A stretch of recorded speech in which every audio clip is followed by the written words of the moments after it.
Good morning, everyone. This is MightyStream. Today is April the 21st. I am amazed at how the month of April is flying by. Well, I want to wish you a good morning. I hope you're doing well. I'm doing excellent. I'm looking forward to doing the Just for Today for April 21st with you. I am brought to you by Hope Through Navigation, and this is the H.O.O.D Recovery Services Program. And H.O.O.D stands for Hope Offered on Demand. And so I'm looking forward to creating content that you will be able to have access at any time of the day. If you need to reach me, reach out to me at recoveryofhope21@gmail.com.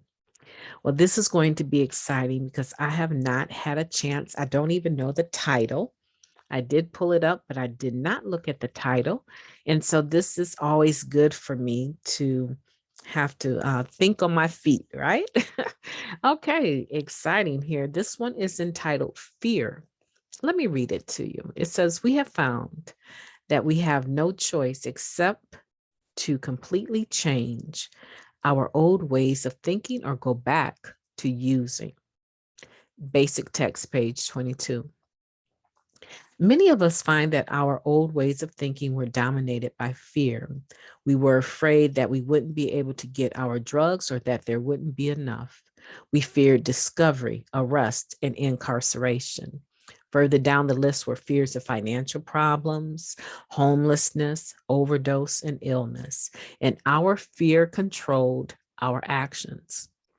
The early days of recovery weren't a great deal different for many of us. Then, too, fear dominated our thinking.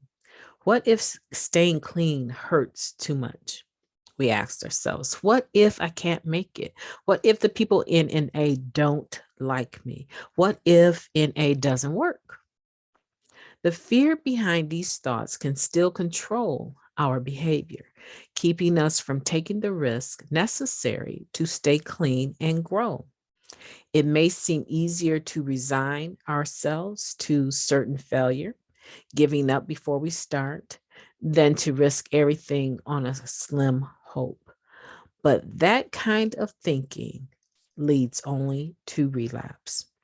To stay clean, we must find the willingness to change our old ways of thinking. What has worked for other addicts can work for us, but we must be willing to try it. We must trade in our old cynical doubts for new affirmations of hope. When we do, we'll find it's worth the risk. Just for today, I pray for the willingness to change my old ways of thinking and for the ability to overcome my fears. Wow. That reading, there is a lot going on in this reading for today.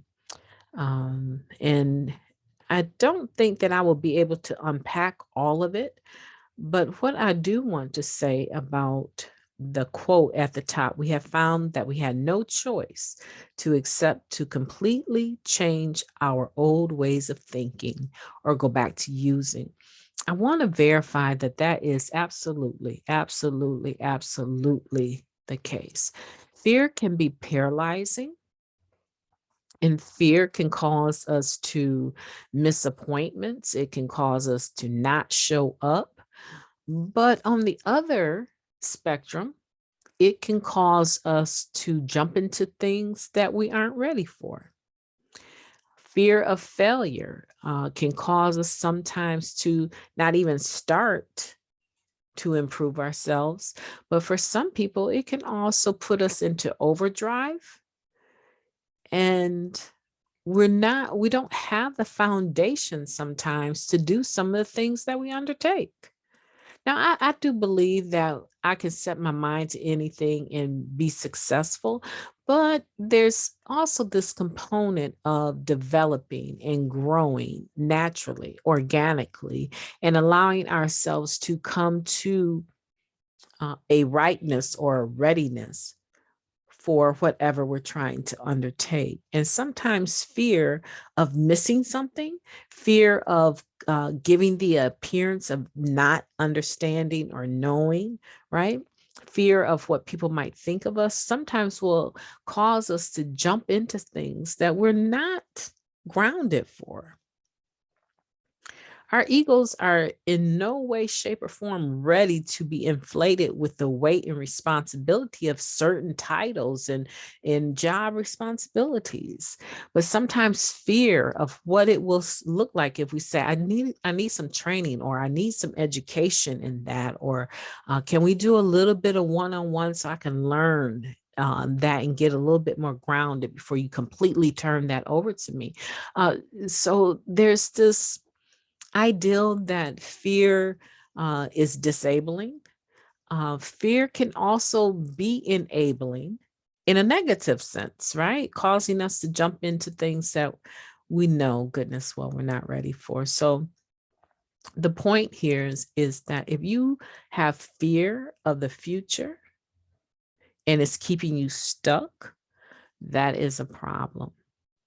I'm not saying jump into positions and responsibilities that you're not ready for, but I am saying make sure that when you move forward, that you know and understand that anything worth having is worth working for. You know, again, fear, that acronym FEAR, right? It can stand for face everything and recover, or face everything and run, right? And when we face anything, we want to be realistic, right? We want to be realistic. And I think that's the beauty for me. That's the beauty of being grounded spiritually today, having a relationship with God today, having a relationship with a few significant individuals that can speak to me and cause me to have pause. They can speak to me in a manner that is constructive criticism, and I'd be totally receptive to it because we have history. That's today. People that I had history when I was using with, they couldn't say anything to me because I always assumed that whatever angle they were bringing to me was negative. Right? I always thought negatively. In fact, I want to go back to this Just for Today reading and focus on that little section there. It says, we must trade in, right here, I'm highlighted in this blue, beautiful blue. It says, we must trade in our old cynical doubts for new affirmations of hope. When we do, we find it's worth the risk. And then it says, I pray for the willingness to change my old ways of thinking and for the ability to overcome my fears. You know, and I just want to say that it's a work in progress. Today, I might find myself, like there's a couple things going on today, and I find myself kind of in the back of my mind. I'm not focused on the things that I need to be, right? I'm focused on, other agendas that really aren't my personal agenda, right? And so I'm kind of forecasting and trying to make sure that I cross my T's and dot my I's. And so I would say there's a subtle fear. But in actuality, anything that I undertake today, I am very much aware that I have to be centered spiritually and that I have to have a prayer life, right? And if it's not realistic, it's not spiritual for me. So I know the task in front of me is doable, right? Whether or not I'm going to shine brightly or not shine at all is irrelevant. I know that I am built for the task, and I know that I have what it takes to handle it in a manner that is appropriate, right? And conducive to the well-being of anyone that I'm going to be interacting with later on today. Do I have other things I want to do? Absolutely. I have some things for class that I want to take care of, and they will be taken care of before I do any of this other stuff, because this is important to my agenda, to me, right? So I think sometimes we get that confused. Just because it's not necessarily what you want to focus on right in the here and now doesn't mean that it's not beneficial for you, but you also want to make sure that when you move into it, that you're grounded and that you're ready. Don't allow fear of what people think about you cause you to take on something you're not ready for. But also the balance, the practicality of it is, don't allow fear to stop you from increasing yourself. It's just like lifting weights. I went to the gym today for the first time in a long time. I went to Planet Fitness instead of the YMCA. I went to the gym realizing that I was going to have to get a card so that they can give me a card so I can just sign in. I don't like having a QR on my phone, right? I don't like anything reading my phone other than me, right? So I don't want a QR code as a photo on my phone. So I don't want that app. And I knew that I only had so much time to be in the gym. And I knocked it out the park. I stayed for the full 30 minutes that I knew that I had. And I was back home like 10 minutes to 7, waking the boys up and taking care of the other things that I have to do. But, something just hit me last night. And I was like, you know what? You are allowing all these other things, all these other purposes for the family and business, all these other things, even education, supersede your physical health. And if you don't take care of your own physical health, you won't be in a position to do any of those things. Right. And so I took time. I forced myself to not just get up and have coffee and do other things, but go and take some time out. Even though it was difficult physically, it stretched me.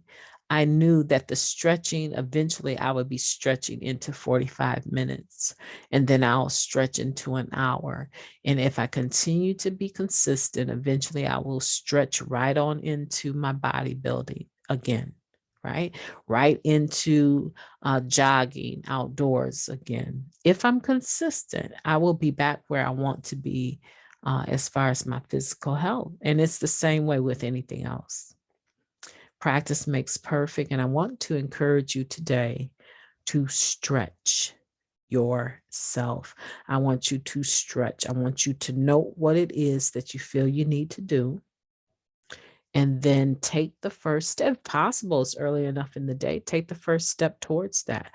Many of you listening, you want to go back to school, but you're so busy working and making that good money that you're used to making. Some of you are working more than one job, trying to make sure that bank account is padded and that you can maintain the level of living that you've had over the years. But I want to say to you, if it's in your heart to go back, the only way that you're ever going to go back to the university is to make the first step to go. Make the phone call.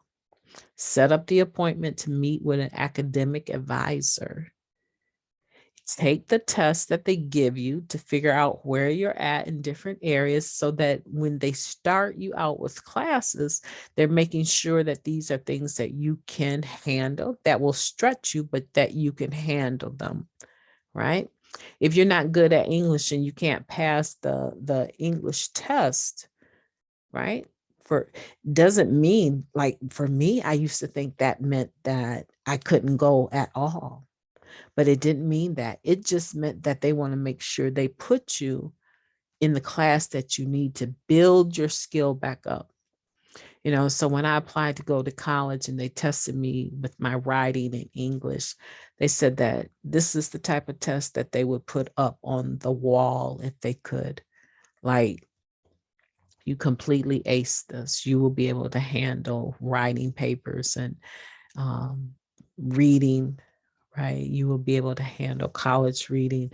However, they told me your math, You don't need to start again, but we're going to put you in one of the mid-grade levels of math and see how you do with that, because you have a class that is a prereq in order for you to get your associates, but right now you probably will not pass that. And even with the math that they gave me, when I finally moved into, I want to say it was like math 115 or something, which was the prereq to get my associates, I failed it the first time. I bombshelled. I cried, the teacher cried. It was intense. And I don't know where I dropped the ball on the math piece, because I used to in high school be very good at math. But she said, you know what? Take it again, and I'll make sure that I'm your professor, right? Uh, and I'm sure this time together we'll work to make sure that you get this. And do you know I aced her class? I went from failing her class to acing it. She didn't give me any passes. I took the same test. I did the same work as anyone else, but I aced her class. And on graduation, I will remember like it was yesterday.